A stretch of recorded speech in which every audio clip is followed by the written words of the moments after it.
जय श्री कृष्ण दोस्तों।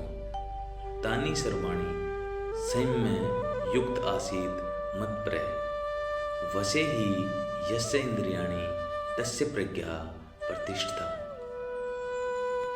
जय श्री कृष्ण दोस्तों, स्वागत है आपका श्रीमद् भगवद गीता के अध्याय 2 के श्लोक संख्या 61 में। जो इंद्रियों को पूर्णतः वश में रखते हुए इंद्रिय संयमन करता है और अपनी चेतना को मुझ में स्थिर कर देता है, वह मनुष्य स्थिर बुद्धि कहलाता है। इस श्लोक में बताया गया है कि योग सिद्धि की चरम अनुभूति कृष्ण भावनामृत ही है। जब तक कोई कृष्ण भावना भावित नहीं होता तब तक इंद्रियों को वश में करना संभव नहीं है। जैसा कि पहले कहा जा चुका है, दुर्वासा मुनि का झगड़ा महाराज अम्बरीषि से हुआ क्योंकि वे गर्ववश महाराज अम्बरीषि पर क्रुद्ध हो गए, जिससे अपनी इंद्रियों को रोक नहीं पाए। दूसरी ओर यद्यपि राजा मुनि के समान योगी न था, किंतु वह कृष्ण का भगत था और उसने मुनि के सारे अन्याय सह लिए, जिससे वह विजयी हुआ। राजा अपनी इंद्रियों को वश में कर सका क्योंकि राजा अम्बरीषि ने अपना मन भगवान कृष्ण के चरणाविंदों पर स्थित कर दिया।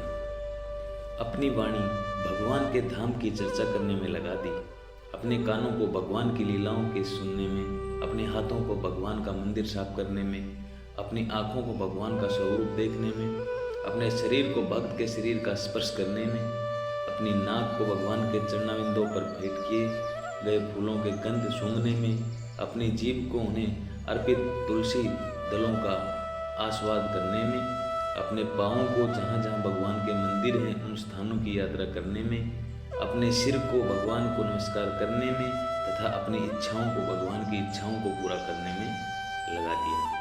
और इन गुणों के कारण वे भगवान के मत पर भगत बनने योग्य हो गए। इस प्रसंग में मत पर शब्द अत्यंत सार्थक है।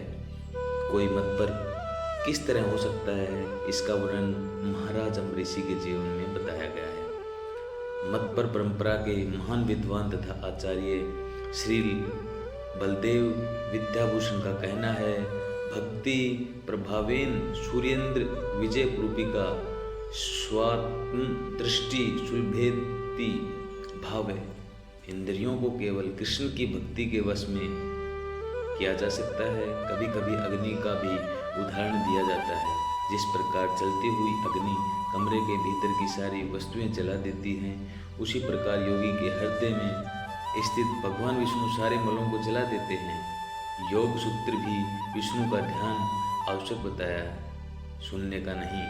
तथाकथित योगी जी जो विष्णु पद को छोड़कर अन्य किसी वस्तु का ध्यान धरते हैं, वे केवल मृग मरीचिकाओं की खोज में व्यर्थ ही अपना समय गवाते हैं। हमें कृष्ण भावना भावित होना चाहिए, भगवान के प्रति अनुरक्त होना चाहिए। असली योग का यही उद्देश्य है। इस श्लोक से हमें जीवन में यह संदेश मिलता है, आत्म संयम और ईश्वर स्मरण से ही स्थिर बुद्धि आती है। आइए श्लोक संख्या 62 में क्या कहा गया है देखते हैं। ध्याते विषयान पुंस्य षड्गयातेषु उपजायते षड्यायते काम कामात् क्रोध अभिजायते। इंद्रिय विषयों का चिंतन करते हुए मनुष्य की उसमें आसक्ति उत्पन्न हो जाती है और ऐसी आसक्ति से काम उत्पन्न होते हैं और फिर काम से क्रोध प्रकट होता है। जो मनुष्य कृष्ण भावना भावित नहीं है, उसमें इंद्रिय विषयों के चिंतन से भौतिक इच्छाएं उत्पन्न होती हैं। इंद्रियों को किसी न किसी कार्य में लगे रहना चाहिए और वे यदि भगवान की दिव्य प्रेमा भक्ति में नहीं लगी रहेंगी तो वे निश्चय ही भौतिकवाद में लगना चाहेंगी। इस भौतिक जगत में हर एक प्राणी इंद्रिय विषयों के अधीन है, यहाँ तक कि ब्रह्मा तथा शिवजी भी। तो स्वर्ग के अन्य देवताओं के विषय में क्या कहा जा सकता है। इस संसार के जंजाल से निकलने का एकमात्र उपाय है कृष्ण भावना भावित होना। शिव ध्यान मगन थे, किंतु जब पार्वती ने विषय भोग के लिए उन्हें उत्तेजित किया तो वे सहमत हो गए, जिससे फलस्वरूप कार्तिकेय का जन्म हुआ। इसी प्रकार तरुण भगवत भक्ति हरिदास ठाकुर को माया देवी के अवतार ने मोहित करने का प्रयास किया, किंतु विशुद्ध कृष्ण भक्त के कारण वे इस कसौटी में खरे उतरे। जैसा कि यमुनाचार्य के उपयुक्त श्लोक में बताया गया है, भगवान का एकनिष्ठ भक्त भगवान की संगति के आध्यात्मिक सुख का आस्वादन करने के कारण समस्त भौतिक इंद्रिय सुख को त्याग देता है। अतः जो कृष्ण भावना भावित नहीं है, वह कृत्रिम दमन के द्वारा अपने इंद्रियों को वश में करने में कितना ही शक्तिशाली क्यों न हो, अंत में अवश्य असफल होगा, क्योंकि विषय सुख का रजमात्र विचार ही उसे इंद्र तृप्ति के लिए उत्तेजित कर देगा। इस श्लोक से हमें जीवन में यह संदेश मिलता है कि गलत सोच ही गिरावट की पहली सीढ़ी है। आइए श्लोक संख्या 63 में जानते हैं कि क्या कहा गया है। क्रोधावधि भवति समोहदात स्मृति विभ्रम स्मृति भ्रमनाशात बुद्धिनाशात प्रणश्यति। क्रोध से पूर्ण मोह उत्पन्न होता है और मोह से स्मरण शक्ति का विभ्रम हो जाता है। जब स्मरण शक्ति भ्रमित हो जाती है तो बुद्धि नष्ट हो जाती है, और बुद्धि नष्ट होने पर मनुष्य भवकूप में पुनः गिर जाता है। श्री रूप गोस्वामी ने हमें यह आदेश दिया है कि कृष्ण भावनामृत के विकास से मनुष्य जान सकता है कि प्रत्येक वस्तु का उपयोग भगवान की सेवा के लिए किया जा सकता है। जो कृष्ण भावनामृत के ज्ञान से रहित है, वे कृत्रिम ढंग से भौतिक विषयों से बचने का प्रयास करते हैं, फलते वे भवबंधन से मोक्ष की कामना करते हुए भी वैराग्य की चरम अवस्था को प्राप्त नहीं कर पाते। उनका तथाकथित वैराग्य फल्गु अर्थात गौण कहलाता है। इसके विपरीत कृष्ण भावना भावित व्यक्ति जानता है कि प्रत्येक वस्तु का उपयोग भगवान की सेवा में किस प्रकार किया जाए, फलतः वह भौतिक चेतना का शिकार नहीं होता। उदाहरणतः निर्विशेषवादी के अनुसार भगवान निरंकार होने के कारण भोजन नहीं कर सकते, अतः वह अच्छे खाद्यों से बचता रहता है, किंतु भक्त जानता है कि कृष्ण परम भोक्ता है और भक्तिपूर्ण उन पर जो भी भेंट चढ़ाई जाती है उसे वे खाते हैं। अतः भगवान को अच्छा भोजन चढ़ाने के बाद प्रसाद ग्रहण करना चाहिए। इस प्रकार हर वस्तु प्राणवान हो जाती है और अध पतन का कोई संकट नहीं रहता। भक्त कृष्ण भावनामृत में रहकर प्रसाद ग्रहण करते हैं, जबकि अभक्त इन्हें पदार्थ के रूप में तिरस्कार कर देता है। अतः निर्विशेषवादी अपने कृत्रिम त्याग के कारण जीवन को भोग नहीं पाता, और यही कारण है कि मन में थोड़े से विचलन से वह भवकूप में पुनः आ गिरता है। कहा जाता है कि मुक्ति के स्तर तक पहुंच जाने पर भी ऐसा जीव नीचे गिर जाता है, क्योंकि उसे भक्ति का कोई आश्रय नहीं मिलता। इस श्लोक से हमें जीवन में यह संदेश मिलता है कि क्रोध से बचना ही आत्मरक्षा है। आइए श्लोक संख्या 64 में देखते हैं क्या कहा गया है। राग द्वेष विमुक्ते तु विषयान इंद्रिये चरण आत्म विषय विधे आत्मा प्रसादम अधिगच्छति। किंतु समस्त राग तथा द्वेष से मुक्त एवं अपनी इंद्रियों को संयम द्वारा वश में करने में समर्थ व्यक्ति भगवान की पूर्ण कृपा प्राप्त कर सकता है। यह पहले भी बताया जा चुका है कि कृत्रिम विधि से इंद्रियों पर प्राय रूप से नियंत्रण किया जा सकता है, किंतु जब तक इंद्रियां भगवान की दिव्य सेवा में नहीं लगाई जाती, तब तक नीचे गिरने की संभावना बनी रहती है। यद्यपि पूर्णतः कृष्ण भावना भावी व्यक्ति ऊपर से विषय स्तर पर क्यों न दिखे, किंतु कृष्ण भावना भावित होने से वह विषय कर्मों में आसक्त नहीं होता। उसका एकमात्र उद्देश्य तो कृष्ण को प्रसन्न करना रहता है, अन्य कुछ नहीं। अतः वह समस्त आसक्ति तथा विरक्ति से मुक्त होता है। कृष्ण की इच्छा होने पर भक्त सामान्यतः अवांछित कार्य भी कर सकता है, किंतु यदि इच्छा नहीं है श्री कृष्ण की, तो वह उस कार्य को भी नहीं करेगा जिसे वह सामान्य रूप से अपने लिए करता हो। अतः कर्म करना या न करना उसके वश में रहता है, क्योंकि वह केवल कृष्ण के निर्देश के अनुसार ही कार्य करता है। यही चेतना भगवान की अहेतु की कृपा है, जिसकी प्राप्ति भक्त को इंद्रियों में आसक्त होते हुए भी हो जाती है। इस श्लोक से हमें जीवन में यह संदेश मिलता है कि संतुलन ही सुख का रहस्य है। आइए श्लोक संख्या 65 में देखते हैं क्या कहा गया है। प्रसादे सर्व खाना हानि अस्य उपजायते प्रसन्नचेतस्य ही आसु बुद्धि परि अवतिष्ठते। इस प्रकार से कृष्ण भावनामृत में तुष्ट व्यक्ति के लिए संसार के तीनों ताप नष्ट हो जाते हैं और ऐसी तुष्ट चेतना होने पर उसकी बुद्धि शीघ्र ही स्थिर हो जाती है।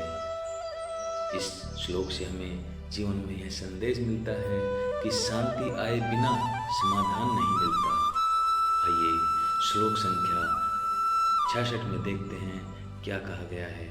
नास्ति बुद्धियुक्तस्य च अयुक्तस्य भावना न भावा भवत शांति शांतस्य कुंते सुखम। जो कृष्ण भावनामृत में परमेश्वर से संबंधित नहीं है, उसकी न तो बुद्धि दिव्य होती है और न ही मन स्थिर होता है, जिसके बिना शांति की कोई संभावना नहीं होती। शांति के बिना सुख हो भी कैसे सकता है। कृष्ण भावना भावित हुए बिना शांति की कोई संभावना नहीं हो सकती। अतः 5वें अध्याय में इसकी पुष्टि हो गई है कि जब मनुष्य यह समझ लेता है कि कृष्ण ही यज्ञ तथा तपस्या के उत्तम फलों के एकमात्र भोक्ता हैं और समस्त ब्रह्मांड के स्वामी हैं तथा वे समस्त जीवों के असली मित्र हैं, तभी उसे वास्तविक शांति मिल सकती है। अतः यदि कोई कृष्ण भावना भावित नहीं है तो उसके मन का कोई अंतिम लक्ष्य नहीं हो सकता। मन की चंचलता का एकमात्र कारण अंतिम लक्ष्य का अभाव है। जब मनुष्य को यह पता चलता है कि कृष्ण की भोक्ता स्वामी तथा उनके मित्र हैं, तो स्थिर चित्त होकर शांति का अनुभव किया जा सकता है। अतः जो कृष्ण से संबंध न रखकर कार्य में लगा रहता है, वह निश्चय ही सदा दुखी और अशांत रहेगा, भले ही वह जीवन में शांति तथा आध्यात्मिक उन्नति का कितना ही दिखावा क्यों न करे। कृष्ण भावनामृत स्वयं प्रकट होने वाली शांतमयी अवस्था है, जिसकी प्राप्ति कृष्ण के संबंध से ही हो सकती है। इस श्लोक से हमें जीवन में यह संदेश मिलता है कि आत्म संयम के बिना सुख असंभव है। आइए जानते हैं श्लोक संख्या 67 में क्या कहा गया है। इंद्रियाणाम ही चरताम यत् मनः अनुविदते तत् अस्य हरति प्रज्ञां वायुनावम इव अभ्यसरी। जिस प्रकार पानी में तैरती नाव को प्रचंड वायु दूर बहा ले जाती है, उसी प्रकार विचरणशील इंद्रियों में से कोई एक जिस पर मन नियंत्रण लगा रहता है, मनुष्य की बुद्धि को हर लेती है। यदि समस्त इंद्रियां भगवान की सेवा में न लगी रहें और यदि उनमें से एक भी अपनी तृप्ति में लगी रहती है, तो वह भक्त को दिव्य प्रगति पथ से विपथ कर सकती है, जैसा कि महाराज अम्बरीशी के जीवन में बताया गया है। समस्त इंद्रियों को कृष्ण भावनामृत में लगाना चाहिए, क्योंकि मन को वश में करने की यदि सही एवं सरल विधि है। इस श्लोक से हमें जीवन में यह संदेश मिलता है कि बिना संयम को मन हमें डुबो देता है। आइए देखते हैं श्लोक संख्या 68 में क्या कहा गया है। तस्य मार्गस्य महाबाहो निगृहीतानि सर्वस्य इंद्रियाणि इंद्रिय अभ्यर्थे तस्य प्रज्ञा प्रतिष्ठा। अतः हे महाबाहु, जिस पुरुष की इंद्रियां अपने अपने विषयों से सब प्रकार से विरत होकर उसके वश में हैं, उसे की बुद्धि निसंदेह स्थिर है। कृष्ण भावनामृत के द्वारा या सारी इंद्रियों को भगवान की दिव्य प्रेमा भक्ति में लगाकर इंद्र तृप्ति की बलवती शक्तियों को दमित किया जा सकता है। जिस प्रकार शत्रुओं का दमन श्रेष्ठ सेना द्वारा किया जाता है, उसी प्रकार इंद्रियों का दमन किसी मानवीय प्रयास के द्वारा नहीं, अपितु उन्हें भगवान की सेवा में लगाए रखकर किया जा सकता है।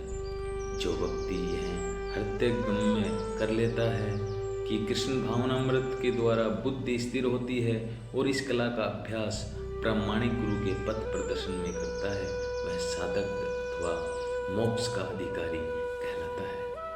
इस जीवन में इस श्लोक का यह महत्व है कि आत्मनियंत्रण ही आत्मबल है। आइए देखते हैं श्लोक संख्या 69 में क्या कहा गया है। या निशा सर्वभूतां नाम तस्यां जागृति संयमी यस्या जागृति भूतानि सा निशा पश्यतो मुने। जो सब जीवों के लिए रात्रि है वह आत्म संयमी के जागने का समय है, और जो समस्त जीवों के जागने का समय है वह आत्मरक्षक मुनि के लिए रात्रि है। बुद्धिमान मनुष्यों की दो श्रेणियां हैं। एक श्रेणी के मनुष्य इंद्रिय तृप्ति के लिए भौतिक कार्य करने में निपुण होते हैं, और दूसरी श्रेणी के मनुष्य आत्मनिरीक्षक हैं जो आत्म साक्षात्कार के अनुशीलन के लिए जागते हैं। विचारवान पुरुषों का आत्मनिरीक्षक मुनि के कार्य भौतिकता में लीन पुरुषों के लिए रात्रि के समान है। भौतिकवादी व्यक्ति ऐसी रात्रि में अनभिज्ञता के कारण आत्म साक्षात्कार के प्रति सोए रहते हैं। आत्मनिरीक्षक मुनि भौतिकतावादी पुरुषों की रात्रि में जागे रहते हैं। मुनि को आध्यात्मिक अनुशीलन की क्रमिक उन्नति में दिव्य आनंद का अनुभव होता है, किंतु भौतिकतावादी कार्यों में लगा व्यक्ति आत्म साक्षात्कार के प्रति सोया रहकर अनेक प्रकार के इंद्रिय सुखों का स्वप्न देखता है, और उसी सुप्त अवस्था में कभी सुख को तो कभी दुख का अनुभव करता है। आत्मनिरीक्षक मनुष्य भौतिक सुख तथा दुख के प्रति अन्यमनस्क रहता है। वह भौतिक घातों से अविचलित रहकर आत्म साक्षात्कार के कार्यों में लगा रहता है। इस श्लोक से हमें जीवन में यह संदेश मिलता है कि ज्ञानी की दृष्टि सामान्य लोगों से अलग होती है। आइए देखते हैं श्लोक संख्या 70 में क्या कहा गया है। आपूर्यमाण मंचलम प्रतिष्ठम समुद्रमापम प्रविष्टन यदे द्वे कामान यम प्रविष्टिम सर्वे से शांति मनोति न कामा कामयि। जैसे नदियाँ समुद्र में मिलकर भी उसे विचलित नहीं कर सकती, वैसे ही इच्छाएं हमें विचलित नहीं करती, वहीं शांत है। यद्यपि विशाल सागर में सदैव जल रहता है, किंतु वर्षा ऋतु में विशेषतः यह अत्यधिक जल से भर जाता है, तो भी सागर उतने ही स्थिर रहता है। न तो वह विक्षुब्ध होता है और न तट की सीमा का उल्लंघन करता है। यही स्थिति कृष्ण भावना भावित व्यक्ति की है।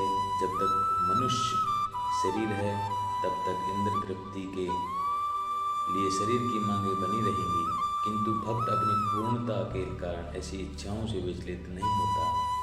कृष्ण भावना भावित व्यक्ति को किसी वस्तु की आवश्यकता नहीं होती, क्योंकि भगवान उनकी सारी आवश्यकताएं पूरी करते रहते हैं। अतः वह सागर के तुल्य होता है, अपने में सदैव पूर्ण।